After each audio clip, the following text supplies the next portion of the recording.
everybody, it is Blonde Blitz time. Let's go. He's had, but I still like the Commanders. I'm also tough. Jamar Chase. Done. I'm looking at that Cincinnati team against the Cleveland Browns. Well, as soon as I saw the rain last night, I was wondering if that might be a little bit of a factor as well. How we play that week is really going to be more impacted. With the Raiders, who got Jacoby Myers back. The same thing with Joe Burrow. You just expect Joe Burrow to do it because he's been to a Super Bowl. It's time to send in the Blitz with Deb Whitcas and the Blonde Blitz. Hello, everybody, and welcome to the Blonde Blitz. I'm your host, Deb Whitcas. Week 10 has passed, and week 11 is upon us. We've got a great show for you today. My special guest is a trailblazer in girls flag football. She's a member of the USA Football 15U and US Select teams. She's also a singer-songwriter who wrote the anthem for NFL females in flag. It's called We Run This House. It's also the title of her new book, and we will talk all about it. Also on today's show is my friend and fellow sports reporter host, Maria Sorreo from Cox's media show, Playing the Field. She's here to help me out with hot takes for week 10. And as usual, sports comedian Haley Brooks joins us for Week 10 Funny. Sports clothing designer Mel the Clothing is back to tell you all how to get the perfect game day fit. Sports betting expert Alex White is here for your best bet for Week 11, along with fantasy expert Ballers Meg. Intuitive reader 333S Carey looks at her power deck for the Bengals versus Steelers game. And finally, you guys know what's coming. Ben Troupe, former tight end for the Bucs and the Titans, is here for Week 11 game picks. All right, guys, let's get it all started with headlines. Now to Deb Whitcas with the Blonde Blitz headlines.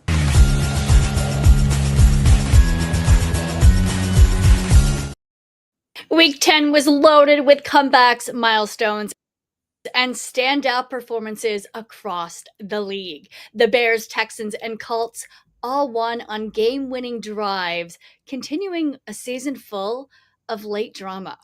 In Berlin, Jonathan Taylor powered the Colts to a 31-25 overtime win over Atlanta with 286 scrimmage yards and 3 touchdowns, the most ever in an international game. Matthew Stafford threw 4 touchdowns in a 42-26 Rams win over San Fran, becoming just the 9th QB in NFL history to reach 400 career TD passes.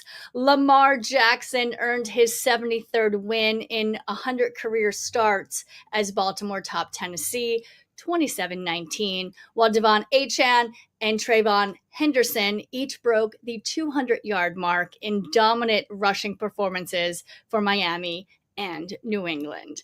NFC Players of the Week on the offense, we got Jahmyr Gibbs of the Lions, 172 yards and 3 touchdowns in a 44-22 win at Washington. On the defense, DeMarcus Lawrence of the Seahawks, 2 fumble return touchdowns and 4 tackles, the third player ever to record 2 in one game. And on special teams, Nathan Shepard of the Saints blocked a key field goal and added a sack in a 17-7 win. Moving on to AFC Players of the Week on the offense, we've got Jonathan Taylor of the Colts, 286 scrimmage yards and 3 touchdowns in Berlin, breaking the international single game record. On the defense, we've got Danielle Hunter of the Texans, 3.5 sacks, 4 TFL, and a forced fumble in a 36-29 comeback win. And finally, on the special teams, we got Kwe Nwangu, 99-yard kickoff return touchdown, his 5th career return score of 95-plus yards. All right, guys, that is your headlines for Week 10 of this 2025 NFL season. Next, we have one of my special guests. She's a friend. She's also a fellow sports reporter and the host of Cox's Media, Playing the Field. She's here to help me out with hot takes for Week 10. Everyone, please welcome Maria Sorreo. Next caller is Deb Whitcas, who says she has some really hot takes.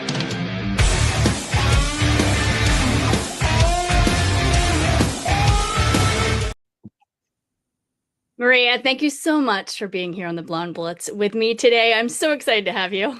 Oh, absolutely. It's my pleasure. Thanks for having me. Absolutely. So unfortunately, I want to start off with some very sad news. Yeah.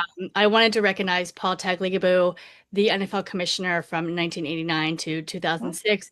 He passed away on November 9th. I just personally wanted to extend my condolences to his family, his friends, the league. In your eyes, what did the commissioner contribute during his years? Condolences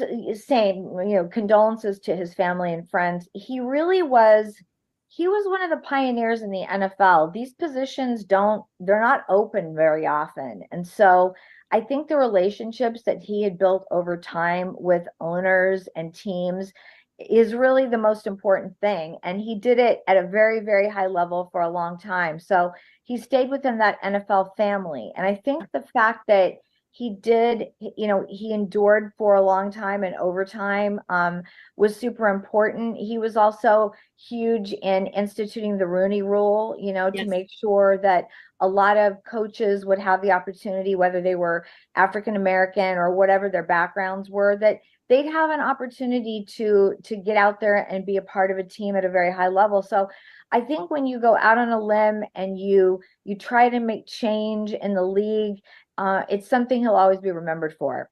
Absolutely. Such huge growth during those years. I feel like baseball used to be America's sport. And during that time, he really, contributed as much as he could and almost beat out baseball. Dare I say that? It's interesting you say that, because I think especially in the last 20 years, I would say football is the number one sport. And where football used to be a very seasonal sport, now we see football all season, as far as people know when the owners' meetings are. They know when the spring workouts are. They know when the draft starts. So it's really, it used to be like Super Bowl, and then they did the Pro Bowl, and you were like, oh my God, there's no football now forever. And it's so different now. It's so different. It's a yearly thing. I get depressed right after Super Bowl, I have to be honest. So right, of course. I'm there for the combine. I'm there for the draft. Right, exactly. Then, all of training camp and but I think that for fans, before it was just like Super Bowl, Pro Bowl. Oh my gosh, there's nothing else. Yeah. But for us, we know when all these things are. But now fans know when all these things are too, because they're posting and you see them online and you're like, wow, this is crazy. But yeah, it's changed. Also, I wanted to discuss, unfortunately, Marshawn Nealon's passing last week as well, former DE for the Dallas Cowboys. We saw him score his first touchdown on Sunday's game, playing the Cardinals, and then Thursday he committed suicide from a self-inflicted gunshot wound following a police chase. Just tragic. It is so tragic. And the mental health is it's such a huge part of the NFL and the awareness that it brings.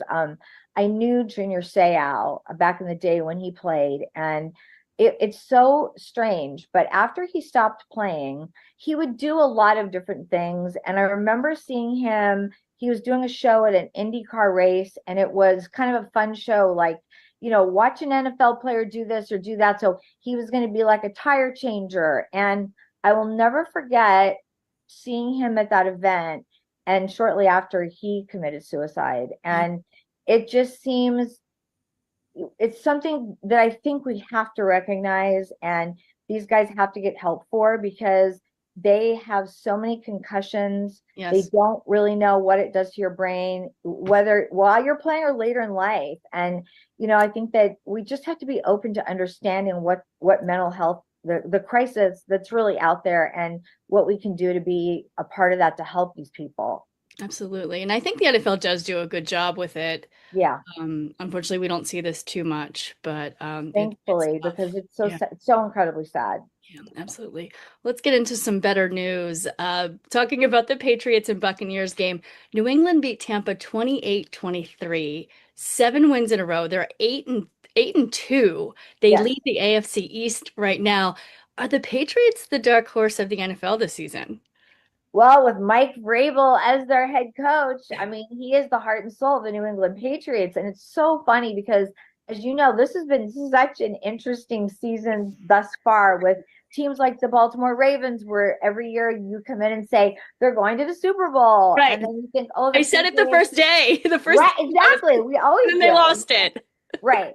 And you look at the Patriots, and you always knew they were going to come back, but Tom Brady leaves, and then they have all these players that have retired or moved on, and you just wonder, like, how long is it going to take? Well, I think they're on their way back for sure. I think they're on their way back for sure. I mean, Drake May, second year, he's unbelievable. Yeah, MVP levels. They have such a strong defense, I feel too. Right. I've seen some questionable things. I've watched every game. I've seen questionable things from the offense, but still playing strong. I do think they have a little bit of an easy schedule, but they beat Tampa Bay. Yes, I mean they have to play teams like Miami that are not doing well. I mean, teams within their division, so you have to kind of go, well, you know, the Jets, I don't know if that's really a huge win, but I think that they're on their way back. Do I put them in they're going to the Super Bowl category? I don't, but I think that they have to beat the best, right? So they're going to have to beat Kansas City. Denver is on its way up. There's many AFC teams now that you're kind of going, they're really good, and maybe they'll make the playoffs, and I think that's going to be a huge win for them. And I think so too. I don't see them getting to Super Bowl, not this year. Not this year. Soon though. I mean, they're definitely on the up and up. They're on the rise. I'm so excited for all my Patriots fans because they with Tom Brady leaving and all of that, and then the last couple seasons, some of my friends were actually rooting for them to get the first pick in the draft. Like they were rooting for them to lose, which you never want to see, right? Ever. No, I hate when people say that too, because I'm like, no, that means you're gonna have a terrible season. So it's awful. I was talking about another positive thing. Keenan Allen, who I love. Yes. Antonio Gates, also who I love, on most receptions in Chargers history. Maria, you cover the Chargers a lot. I know you're there. How do you feel this season's going for them? You know, I think they are another AFC team that's on their way up. And I was there the other day when he broke the record, and he is so grateful. And Antonio is just such a nice person. I know that he was very, very happy to see Keenan do that, you know. So there is this feeling, this camaraderie, because once a Charger, always a Charger. But as far as the team goes, I have to tell you, Justin Herbert has found his head coach in Jim Harbaugh.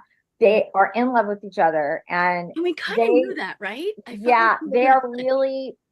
They're kind of morphing into the same person. It's so funny to now watch the way that Harbaugh talks in interviews, and I watch the way that Justin's talking. And I'm like, wow, they really do connect on a very, very high level. And the wide receiver I tell everybody to look out for is Ladd McConkey. Yes, I could have said it McConkey, too. He's unbelievable. Yes. Very low key, very under the radar, but he's excellent. And it's interesting because I remember last year seeing him for the first time and just in practice, and I was like, wow, who is this guy? He almost reminds me of when Cooper Kupp first came to the Rams. He plays at that level as far as I'm concerned. And so I think the more they can get him the ball, and with Keenan Allen there with them, I mean, it's such a good tandem of wide receivers. So, I mean, they're looking good. Their O-line has been decimated this year. And I'm going to tell you, that next man up mentality has worked for them. And I'm so proud of the way that they're playing, and they just are continuing on. So, I mean, beating the Steelers, Aaron Rodgers, yes, he looked old, and that's kind of tough to see because the week before he played great, so, but I think that once you get to that stage, it's kind of like off and on, but the Chargers, they look good. They do. Cameron Dicker, I think, has been doing great. He's always on the best point. kicker. He's got to be the best kicker in the NFL. There's no question. And you and I were talking actually at the Rams practice about how special teams this season across the league has been off, but not Cameron. Not Cameron. No, I should have looked that up, like how many he's actually missed, but it's not very many. He's very good. He's accurate. He's got a very, it's interesting for a kicker. A lot of kickers are very uptight. When you see them, they're very, very tunnel vision focused.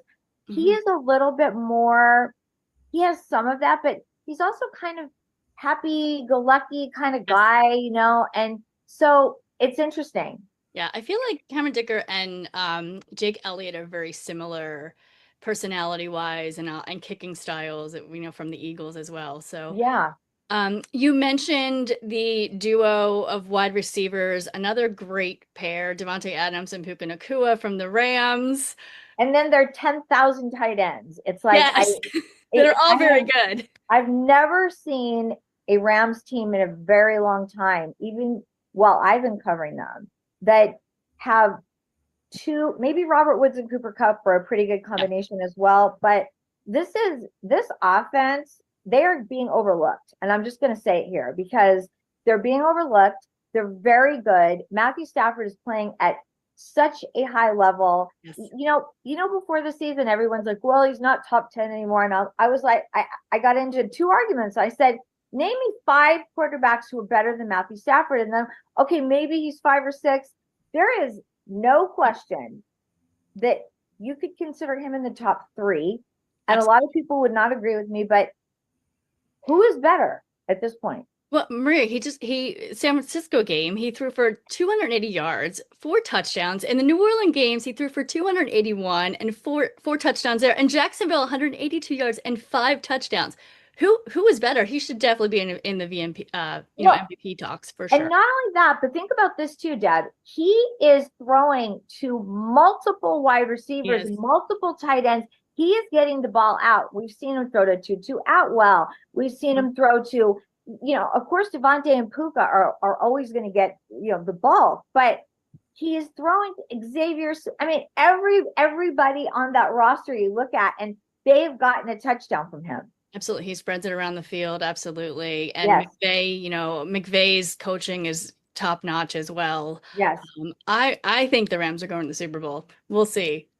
I mean, at this stage, it's, we're up and over that. We get to see them on a daily basis. And so you just kind of go, they had to win the game in San Francisco. Had to. They did. They have a huge game coming up. Yep. With the Seahawks too. Huge game. If they dominate the way they dominated in San Francisco, Seattle's coming here, but if they dominate like that, look out. Yeah. Watch out.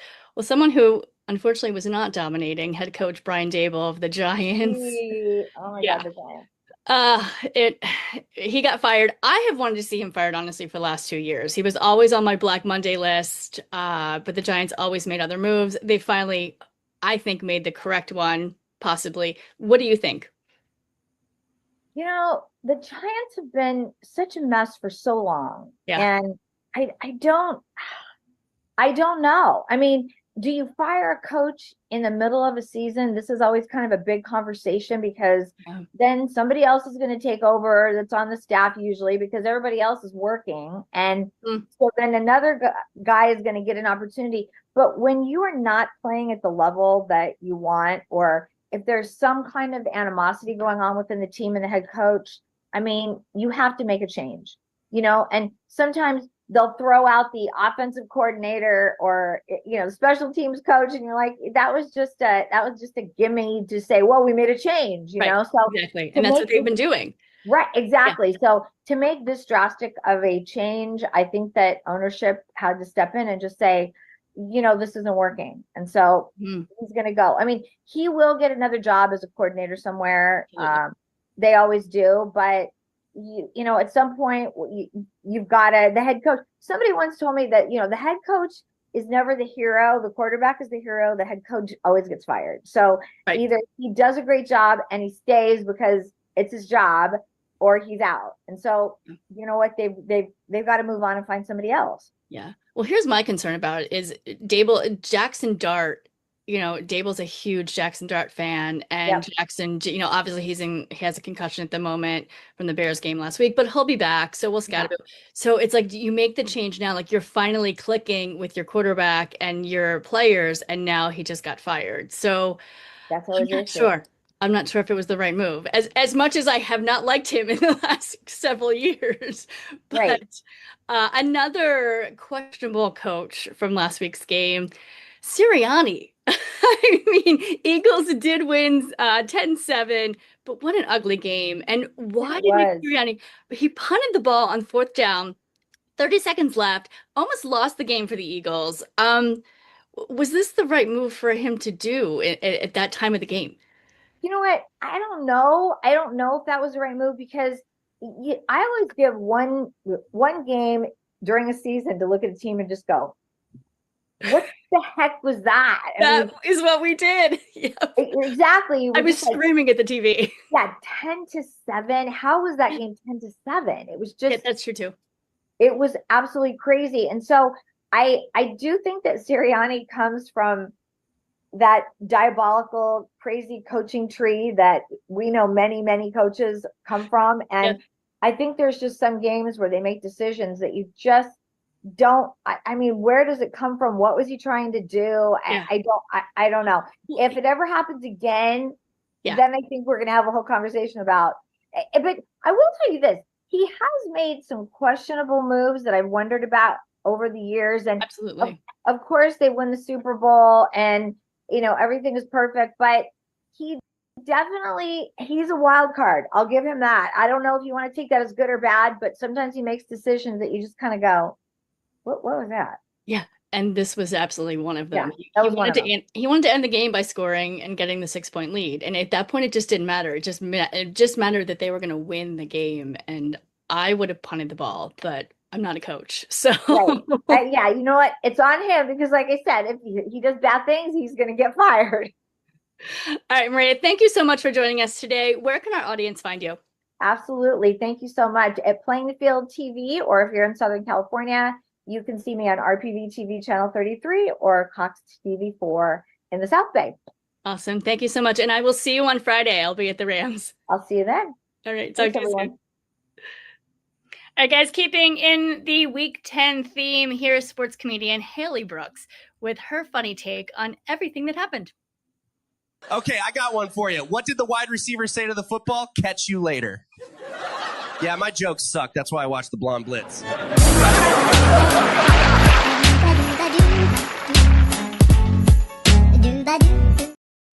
Haley, hey. Hello. Hi, Deb. How are you? Good. How are you? How's my Philly girl doing?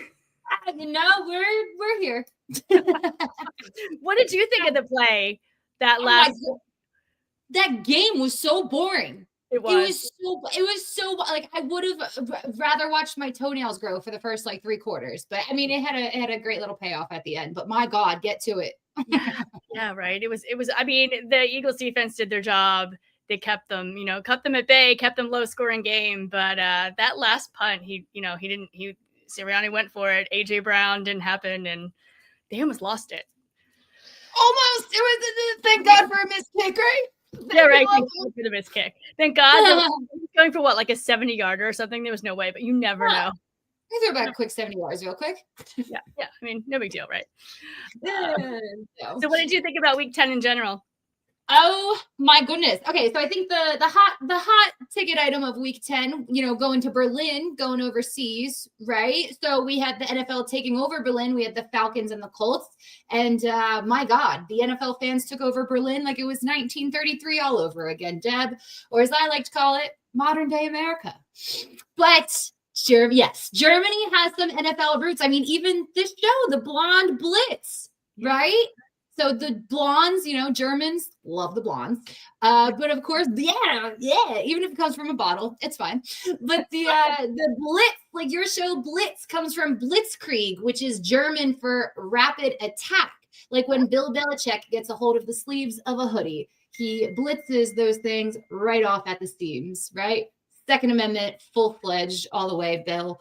But for the attendees, oh no, he's doing fine. He's doing 27-year-old fine. He'll be fine. You or however old she is. You have a point there.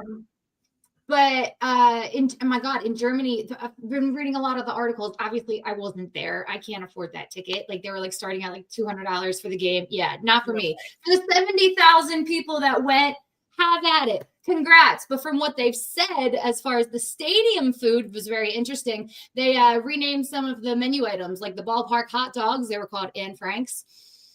And the hamburgers, well, they were called Here Burgers. So there was a lot of interesting things for those who attended. Some of the positives I saw, the ease of getting into and from the game apparently were immaculate. I guess they put the very hard to do. That's the biggest part about why people do not go to NFL games, because the getting in and getting out sucks. Like it's I have to wait 30 minutes just to get out of my parking spot. I'm not going to do it. But Germany, they seem to have figured it out. But a lot of people said they saw a lot more people going in than coming out. So they're putting those old trains back to use, I guess. But one complaint was that the lines for the concessions, people said that they were starved in line waiting for hours for food, which I believe to just be a good old authentic German experience. Now I know what you're thinking. Enough about the Holocaust. We get it. We know what Germany did. But Germany's done a lot of other really cool things, Berlin in particular. In fact, the stadium where they played, I'm going to say this so wrong, Olympus Stadion. To say it angrily, Olympus Stadion. That's where the game was played. But that's also where, back in the day, that's where Jesse Owens won those 4 gold medals right in front of Hitler. Yeah. So we got to see our own little version play out when Colts 26-year-old running back Jonathan Taylor made the play of the game, breaking free and running down the field for an 83-yard touchdown. When asked how he felt about emulating such a historic athletic feat by Jesse Owens, Taylor replied, "Is that Lightning McQueen's brother?" When the Germans were asked about Taylor's NFL performance, they replied, "She hasn't been here since July of 2024. But back to us here, right, Deb? Our Birds, we talked about it briefly, took on the Green Bay Packers in a terribly low, boring scoring game. I think for the first 3 quarters, I said I would have watched my toenails grow, but I think I would have rather watched meat being packed, which is what the Packers are named for. This is new information to me. They may be cheesehead, but the green and yellow are full-fledged meat packers. Green Bay is the NFL's 3rd oldest team and was literally named from the Indian meat packing company. If we want to talk about offensive Indian team names, I would have started with the Indian meat packing cheeseheads. That's the name that I would have renamed. But of course, our Birds lost that big win, whopping 10-7 final score. And we haven't spoken since Halloween, or like at least since Halloween happened, right? It's been a minute. I cannot tell you, I have children, and we're in Las Vegas, the amount of Eagles players I saw on Halloween.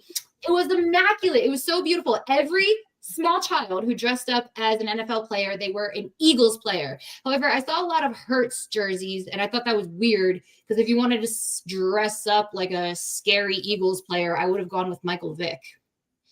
Oh, yes. Great football player. Questionable on the scale. Questionable morals. Yeah. Don't they all? I agree with that. Any Jay Brown jerseys there or no? All Hurts. No, it was all Hurts. All Hurts. That's all they know. So the Hurts is our new Tom Brady, and yeah, I'm here for it. All right. Well, Haley, thank you so much. Where can our audience find you? Hey, you guys find me on Instagram at Haley Brooks is here or TikTok, Haley's Happy Hour. Awesome. We will see you soon. Bye. All right, guys, my next special guest, she's a 15-year-old trailblazer in girls flag football. She's a member of the USA Football 15U and US Select teams. She's also a singer-songwriter who wrote the anthem for NFL females in flag called We Run This House. It's also the title of her new book, and she's here to talk all about it.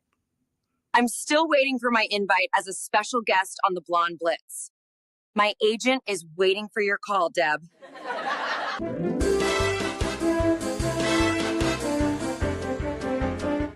My guest is Anna Sophia Dickens. She is a 15-year-old athlete, singer-songwriter, and the author of the new book, We Run This House. I've got it right here.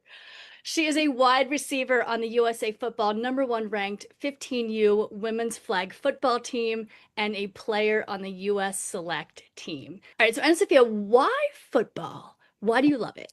Well, I love football for so many reasons. I've been playing my whole life. One of the biggest reasons is that my dad loves football and so does my brother. And growing up in kind of a football family, just being able to play football and give other girls that opportunity to play is like really exciting to me. So football's been really fun my entire life, and I'm so glad I get to keep playing it. What age did you start and where and why? I started playing flag football when I was 5, and I was on my older brother's team because there weren't any girls' teams. There wasn't any girls' divisions to play in. I played in Matt Leinart, our local league. And just played on my brother's team, and my dad was the coach, and I had the best time, and that's what kind of started my flag journey. And what was it like playing with the boys? It was different. I think that it definitely shaped who I am and shaped who I am as an athlete, because playing against boys and on a team with boys is definitely a different environment. It's a little bit more competitive, especially as a girl trying to prove that you deserve to be there, even if you're 2 grades younger and a girl. So I think that playing with boys was much more competitive, but it makes me grateful that I get to play with girls now. You had mentioned in the book you did an interview with Andrew Whitworth, a former offensive tackle, 16 seasons in the NFL, and he talked about how it's good for athletes to play different sports. So talk a little bit about how you feel about that. I think being a multi-sport athlete's a really important thing for being a good flag football athlete or for any type of athlete. Like growing up, I tried to get a foot in every single sport, basketball, I did competitive dance, soccer, tennis, all the sports with different types of coordinations. And I think that's helped me so much because in every sport, especially like a new sport like flag football, you can use different types of like coordination and like different skills that you've learned from different sports for every part of the sport. Like I can use my speed from soccer, I can use my like flexibility for a bunch of things. Like I think it's really important being a multi-sport athlete and being able to make adjustments to new sports, especially going into high school when you don't really know what sport you're going to be focusing on. What teams have you played on starting from your youngest until now? I grew up playing on my Matt Leinart team, the local league, with a bunch of my friends, and then we turned that team into a club team called the OC Seals. And right now we're 15U. We've been doing that club team for a long time. We've been going to the national tournaments in Vegas and Ohio for NFL flag. And then I tried out for Talent ID camp, and then I got MVP of the Talent ID camp, which gave me a ticket to play on the US Select team. So now I play on the US Select team, and I did that over the summer. And I recently got an invitation from the Select Team All League MVP or something that got me an invitation to try out for the real national team, and then my high school varsity football team. So what is it like being 15 and playing for a US national team? It's so cool. I think it's definitely a challenge because being so young and having to balance all these different things like school and sports, I think it's really challenging, but it's a really cool experience. Like I think it's so cool to be able to say that I worked for this and I got this and I deserve it. It's a balance, but how do you balance school and your friends and football and soccer all at the same time? Growing up in Orange County also is a little bit different because people are always just doing things all the time. So whenever I'm not either sleeping or doing sports or school, I squeeze in all of my friend time there too. You talked about it in the book, but how does women's flag football differ from men's tackle football? I think it's different because there's this drive that the girls have to change the sport and push it forward. Like every game I'm a part of, it's super cool because there's a rule change. And like you're not going to see that like growing up playing a sport. Like I'm playing a game where every game there's some sort of like something you've never seen before. I can make up a move. I think that's like is the difference between flag and tackle because right now the rules are kind of different and growing. For the future of the game, I still think it'll still be different because girls are going to want to play America's favorite sport and impress the world and play this really fun sport that everyone loves to watch. So you're a wide receiver, and how did you figure out that position was for you? I think that position's kind of meant for me because my whole life I've been really trying to excel in my skills on catching, and that's something I've focused on. So I love catching and I love going out for deep passes and being super creative with my runs, especially from playing soccer. That's really helped with like running after I catch it. So that's my position, and I think that the catching part is kind of how I like got into that position. Let's kind of go over the positions in women's flag football. What skills do you need to have for each position? I talk a lot about this in my book for each chapter for each of the positions, but the wide receivers, it's mainly just speed and the ability to catch. Also, it takes a lot of mental skill to be a quarterback. Like it's hard, it's tough. Same with the receiver. Like you have to push everything out of your head. You have to push the whole audience out of your head when you're going up for that end zone pass. Like it's a whole different job.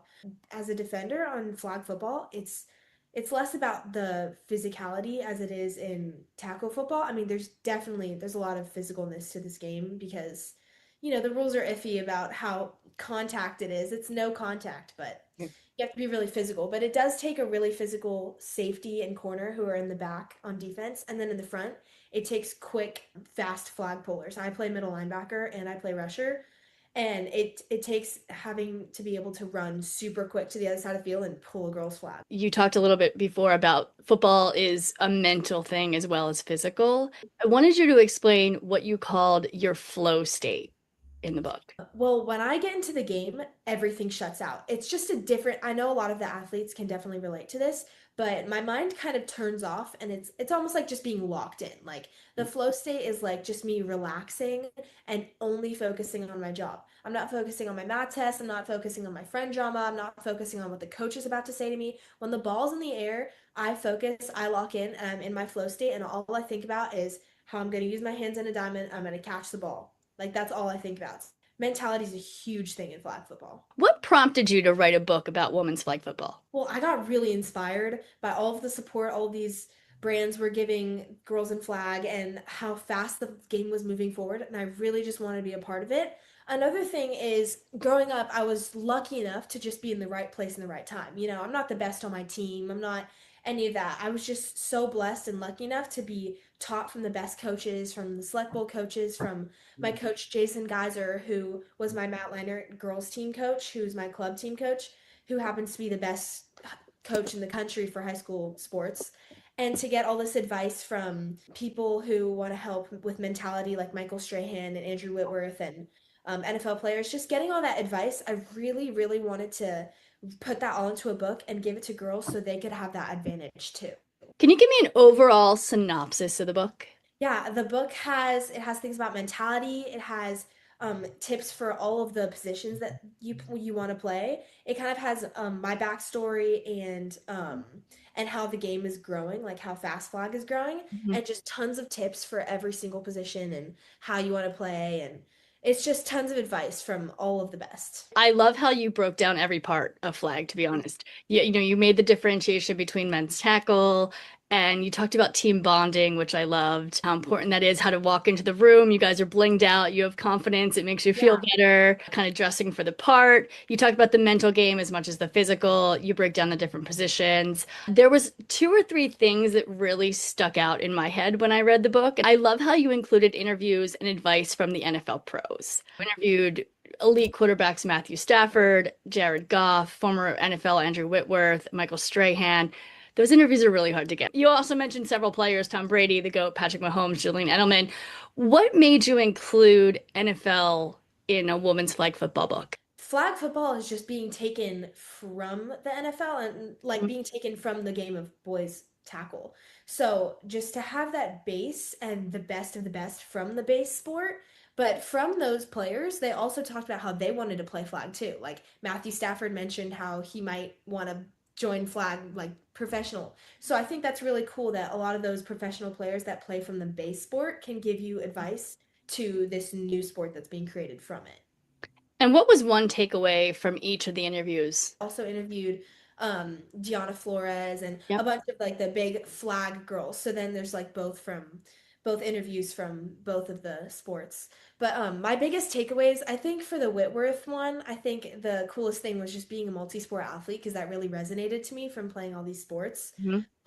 For Jared Goff, he talked about this indicator step that he has with his receivers. And I thought that was really cool because I asked him, I was like, how do your receivers just know when to turn for the ball like every time? They do this like step like in their route a little bit differently, so they're indicating like I want the ball now. And I thought that was really interesting. And something Michael Strahan taught me was just to focus on like the job you have at hand. And also to Diana Flores, let's absolutely talk about her. She's a pioneer in women's flag football. What did you learn from her as well? She grew up playing flag on a dirt field because there was no one to support her. And just her saying that climb that she had, this power, this motivation, I think that was really inspiring. That was my biggest takeaway from her. Also with Vanita Crouch, she talked about how she just loved the game so much. She signed herself up in 10 different leagues. So she would have a game every single night. And Deanna Flores and Vanity Crouch, they're perfect examples of the drive that girls have for flag. And I thought that was super inspiring. And like, You also included spotlights of your fellow teammates, which I thought was so special. What made you decide to include them? well, I wouldn't be here where I am today without them. So they're 100% should be in the book and should be a part of my story. And they're all just so special too. I mean, my teammate Skyly Sid, she's so fast. My teammate Tessa Russell, like she was the first girl in flag to actually go up and snag the ball in the air better than any of the other girls, just like the guys could. So I thought that the girls on my team were really inspiring, and I was like, I need to add every single one of them into this book because they all have important moments of my life and of the game of flag.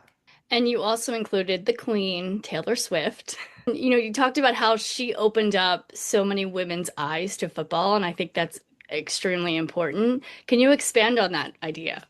Well, this is kind of a fun question for me because I love singing and songwriting, and that's one of my biggest goals is that someday I could pursue more of my singing and songwriting. Just to have Taylor Swift bring her audience of singing and songwriting and music and her being an artist to football, it was really cool, really cool to see, but also to bring all of those girls with her that all are interested in playing flag football. I've met so many girls like around the country just traveling that are like, I see Taylor Swift at all the games, so I watch all of the games. Have you had any girls come up to you and ask for help or say, I did this because of Taylor and now I want to learn how to play? Has that happened? Yeah, I mean, I get some emails. I actually called with a girl a couple weeks ago. She called me. She told me it was her first day of playing flag, and she was super scared. And her high school still didn't have a girls team, so she was trying out for like the middle school boys feeder team, and she was super scared because she had never played before. And she asked me to give her some tips, so I thought that was really cool. I gave her a bunch of tips and she ordered the book, and I think that's really exciting. A bunch of girls asked me, here's all of my advice right here in a book. I just really just want to help girls play my favorite sport, If there's a woman and she's interested, or a girl who's interested in playing, but she doesn't know where to start, what advice would you have for her? My biggest advice is anyone can play. All you need to do is get 4 other girls and you've got a team. You can practice by throwing with anyone, just throwing, catching. Flash forward to 2024 NFL Pro Bowl. It's playing in the stadium for 54,000 people, and you're being interviewed by NFL Networks and ESPN Network, MJ Acosta on the field. What was that moment like for you? I mean, that was definitely the coolest moment I've ever had in my entire life. I mean, just to be appreciated and just to be able to show these girls the thing that I love and show all the people in the stadium, like, I want to move this game forward, and just to be like recognized was really cool. Like, that was a really cool moment for me. What do you think the future of women's flag football looks like? Well, for sure, obviously the colleges, and then 2028 Olympics. And then after that, just that it's continuing in the Olympics, it's going to grow over the course of the next decades. But just that it gets into all these big colleges. I know a lot of girls are really hoping to play. I'm really hoping to play flag in a good college. And what colleges are you looking at for flag? My dream colleges, I really want to stay somewhere local. I want to go to USC, UCLA.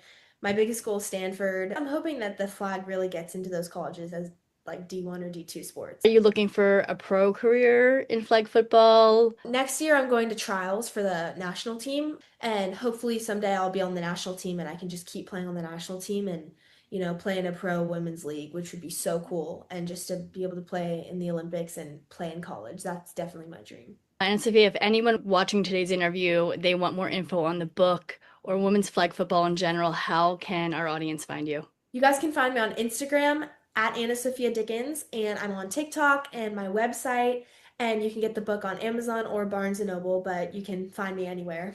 I see great things in your future. I have a feeling this will not be the last time we see each other in this space. I wish you the best of luck in everything, and thank you so much for joining us today on High School on SI. All right, guys, next we've got sports clothing designer Mel the Clothing telling you how to slay your game day outfit. When I need the latest in style and entertainment, I tune into the Blonde Blitz.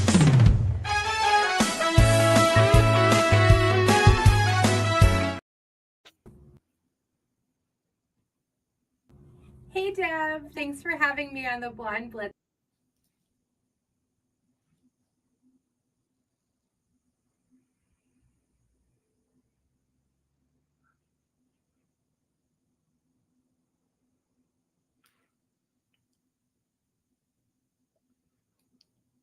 All right, we're having some technical difficulties. Mercury is in retrograde for sure. Let's get to the games, shall we? Please welcome third-generation sports betting expert Alex White to give you your best bet for Week 11. It's time to get some NFL betting advice from Alex White and the Blonde Blitz. Win big so I can rob you later.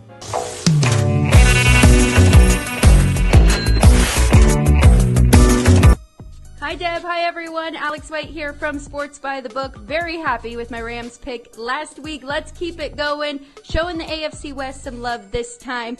The Broncos 8-2 on top of that division. The Chiefs 5-4. So it's an important game for them. Luckily, they're coming off a bye week, and that means extra time to prepare. Defensive coordinator Steve Spagnuolo, one of the best in the business. He's going to have a good time here, shutting down this Broncos offense that's already struggling. Now extra time to prepare. Right now, 17th in the league in points per game, 18th in yards per play. Bo Nix, 18th among starting quarterbacks in his average passing yards per game. On the other side, though, Patrick Mahomes and company, they're going to struggle because this Broncos defense is elite. Third right now in scoring defense, first in opponent yards per play. They're also the best red zone defense in the league. The Chiefs, it feels like they're struggling on the defensive side, but they're fourth right now in points per game, and their strength is against the pass. J.K. Dobbins is questionable right now, so it's going to be a tough time for both offenses. You know what that means. 44.5. We're going under that total. Best bet of the week here in Week 11. Have a great weekend, everybody. I'll check in again next week. Thank you very much. All right, thanks so much, Alex. And of course, we cannot talk sports betting without talking fantasy. Here's fantasy expert Baller Meg with her advice for week number 11. When I'm looking for fantasy advice, I listen to Meg from TSS Fantasy. Hi guys, Ballers Meg coming at you with the fantasy football section of the Blonde Blitz podcast again this week, where I'm giving you some advice on which players I would be picking up wherever possible. Starting off over in Dallas with Javonte Williams, who's facing a Raiders side this week that we know have not been the top shelf performers that we would expect. Javonte Williams looks to be putting on points week in, week out, and I would be saying he's a safe bet for your fantasy football squads. Next up, we've got Lad McConkey over at the Los Angeles Chargers. I'm seeing him putting on a lot of points this week against Jacksonville Jaguars. I think he has got an absolute field day to have, excuse the pun, against that Jaguars side, and I'm excited to see what he can do as well. Finally, last but not least, Woody Marks over at the Houston Texans. I'm seeing him again having so much potential this week. He's facing a Tennessee Titans squad that have been on that struggle bus all season. They have struggled to even get that one win. So I'm saying that Woody Marks is a safe bet to add to your fantasy team this week. Also, with limited targets at the Texans, he is definitely one of the top performers there. So let me know how you get on, and for more hints, tips, tricks and advice, follow me at ballers_meg across all social media platforms, and check out TSS Fantasy for an in-depth look at your Week 11 games this Sunday. This tape will self-destruct in 5 seconds. Good luck. All right, thanks so much, Meg. Next, Intuitive Reader 333 Ask Carrie is using her power deck to predict the Bengals versus Steelers game this week. Carrie, what do you got for us? Let's see what the power deck cards say about these NFL team futures.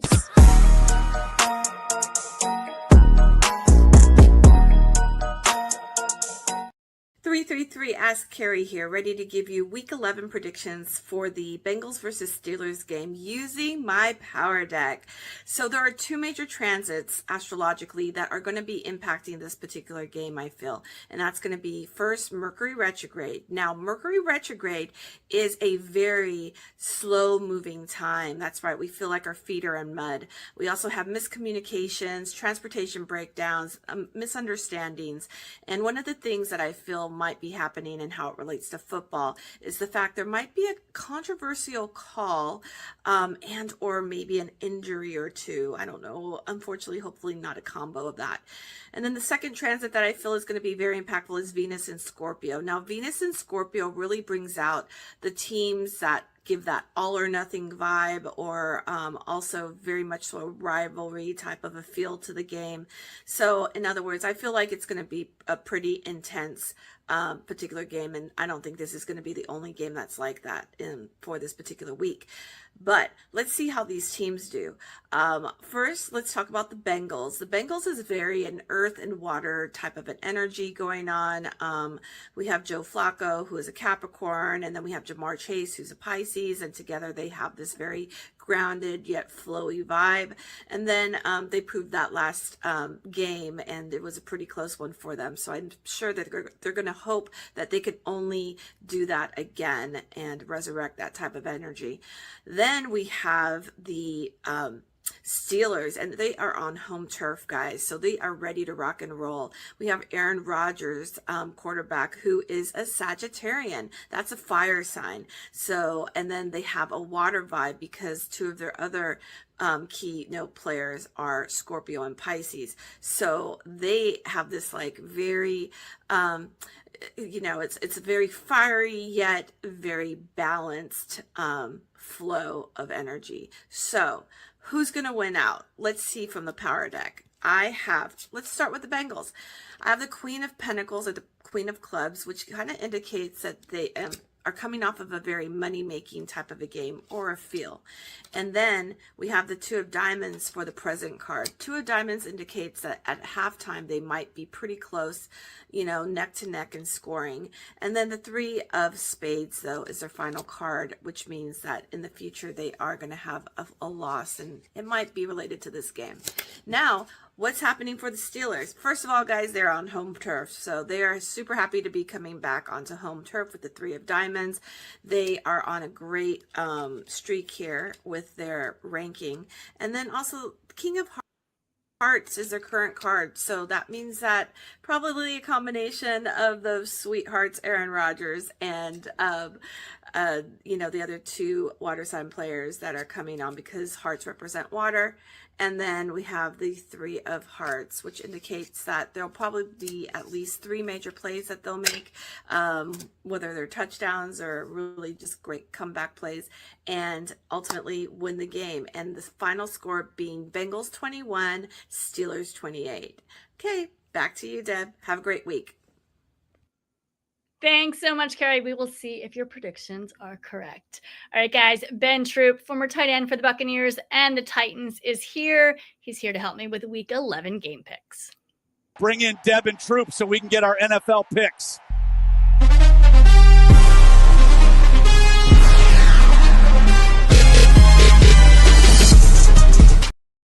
Hey, Ben. How are you? How you doing, Deb? I'm really well. How was your week? Oh, it was good. I mean, the Titans didn't play, so I didn't have to worry about that misery. But Florida did play and look awful. So, but I mean, I'm always looking forward to these games. I'm always looking forward to the games. All right. Well, let's talk about Bills versus Bucks Sunday at 1 p.m. What do you got and why? Ooh, the fact that the Bills and the Bucks both coming off losses, which is a rare thing to say, right? You got two teams of that caliber, but I think the Bills need this game. While the Bucks lost, the Bills got embarrassed. The Bills got embarrassed by a Miami Dolphins team. I mean, a Miami Dolphins team that didn't have no Cheetah. I mean, what Dolphins did? No Cheetah, no Jalen Phillips, no Jalen Ramsey, no GM, and they beat the brakes off the Bills. Yeah. I got the Bills winning this one, but I know the Bucks will not go quietly into the night. Absolutely, and the Bucks actually lead the all-time series 8-5. And some interesting stat here: the Bucks have never won a regular season game in Buffalo. ever. I mean, has it gotten cold in Buffalo yet? Because if it's gotten cold, that's not going to bode well for Baker Mayfield and company. Right. Well, I mean, both teams are 6-3. I think this is going to be a close game. Bills are motivated, like you said. They lost that last one to the Dolphins, but you kind of never know what Bills team is going to show up. Right? Yeah. That's the problem here. Bills tight end Dalton Kincaid. He's questionable for Sunday. He's obviously Allen's favorite target. I think the dominant Bills will show up against a good Bucs team. To be honest, the Buccaneers they're missing. Yeah, they're missing their top 3 offensive weapons: Bucky Irvin, Michael Evans, Chris Godwin. I feel like though a ground game led by Josh Allen and James Cook should be enough to take down Tampa. So, Bills are favored by 5.5. I'm going Bills. Okay. I like the Bills too. Sean McDermott, hey, sir, you better start getting some wins because losing to the Dolphins like that and the class of the AFC East right now being Drake May and New England. Yeah, he's definitely on the hot seat. Definitely on the hot seat. And it's gonna be raining in Buffalo. It's gonna be in the 40s. There are gonna be some high winds, so it's not gonna be cold necessarily, but the high winds might be questionable for kicking, and we know how much the kicking has, the entire season has come down to some kicks. So we'll see. I'm going Bills. All right, let's go Seahawks versus Rams. Cannot wait for this game. Sunday at 4:05 p.m. Who you got and why? This is going to be probably the game of the week. I know we got some other games on the slate, but Sam Darnold and this entire Seattle Seahawks offense led by Jackson Smith, Enigma, I mean, the way he's playing right now, I think is already over 1,000 yards. This defense led by Leonard Williams and company. I like the Rams. I like Puka. I like Devontae Adams, which we'll see how his health is. I mean, I don't know what it is about Matthew Stafford. As he gets older, he seems to keep getting better. But the more complete team is Seattle. While I like the Rams, I love Seattle. I'm going to go with the Seahawks.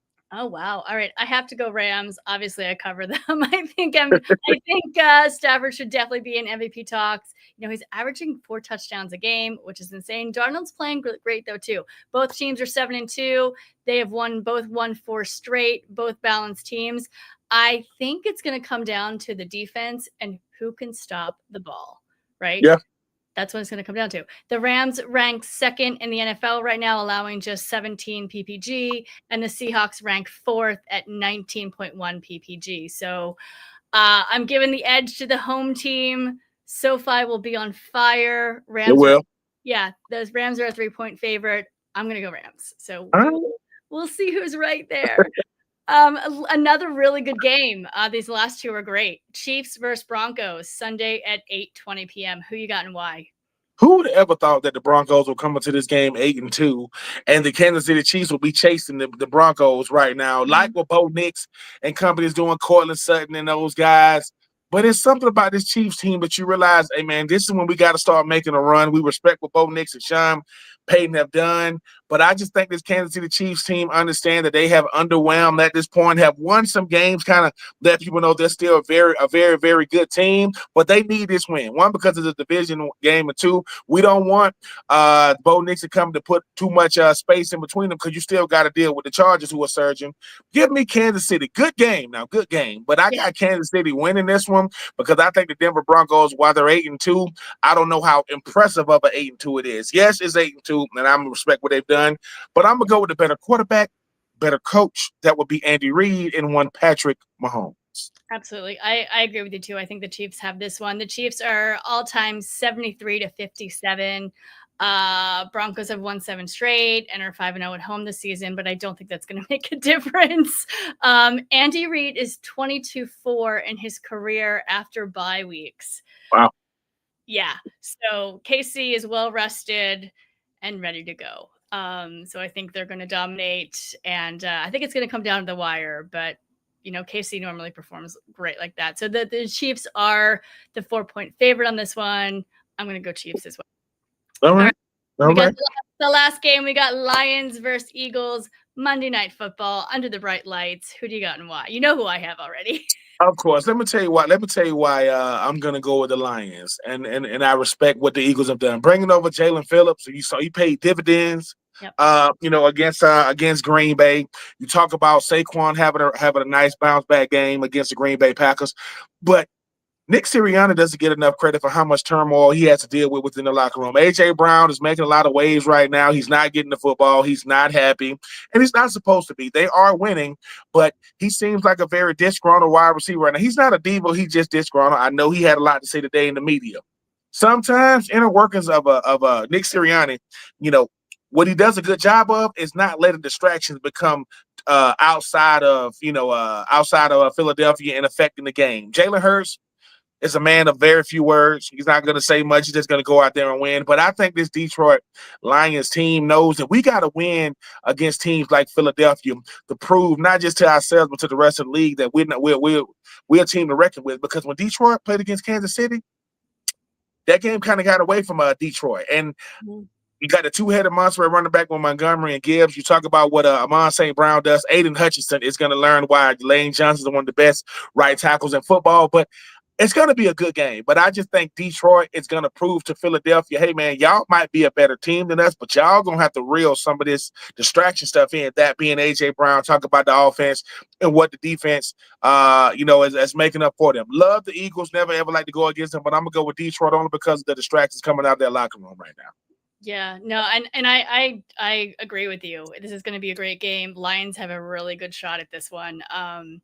This could be the NFC Championship preview. Let's be honest, right? And it'll definitely be a playoff preview in general. All-time Eagles are 18-16 with the Lions. What else here? Lions are 6-3. Eagles are 7-2. The Eagles just stacked up a defense, like you said. Dan Campbell did take over the play calling. Lions are looking better. But I think when it comes down to it, this is a night game at the lake. It's one of my favorite times of my life, right? When I am at a night game at the link. It's so much fun. You mentioned Aiden Hutchinson, fabulous defense, but can you stop Saquon? Yeah. You think you can? Can you stop AJ? Can you stop Devonta Smith? Can you stop Jalen Hurts? Can you stop Dallas Goedert? It's a lot of moving parts. It's really a pick your poison type offense. It just comes down to what type of play calling are they going to do? Are they going to be aggressive? Are they going to be conservative? Are they going to run the football? But if anybody can right the ship, it's Philadelphia. I think they don't care how they win at this point, Deb. I just think they want to win. It's just they're going to have to reel AJ Brown in because it's one thing for a star player to say something, but it's another thing to be asking his teammates about what he's saying. Because I can't validate or invalidate what the man is feeling. It's just we winning, and sometimes winning don't mean a key contributor. He just don't have the numbers he's used to having. Right. No, yeah, absolutely. I actually do think that this game will come down to Jalen's run game too. He's going to have to do a little bit of a run game here to beat the Lions. So Eagles are favored by 2.5. I'm going Eagles. All right. You can never go wrong picking the Eagles. Let me just always say that. Never go wrong with that. Absolutely. All right, guys. Ben, thank you so much for being here. Your show is up next. No weddings in the fall. Everybody stay tuned, please. Today's show is sponsored by Wish LBI and Underdog Fantasy. Go to Underdog Fantasy and use promo code BLONDE and we'll double your deposit up to $100. All right, guys, if you liked tonight's show, please subscribe, and you can follow us on all socials at The Blonde Blitz. All right, guys, football forever. See you next week. Go Birds.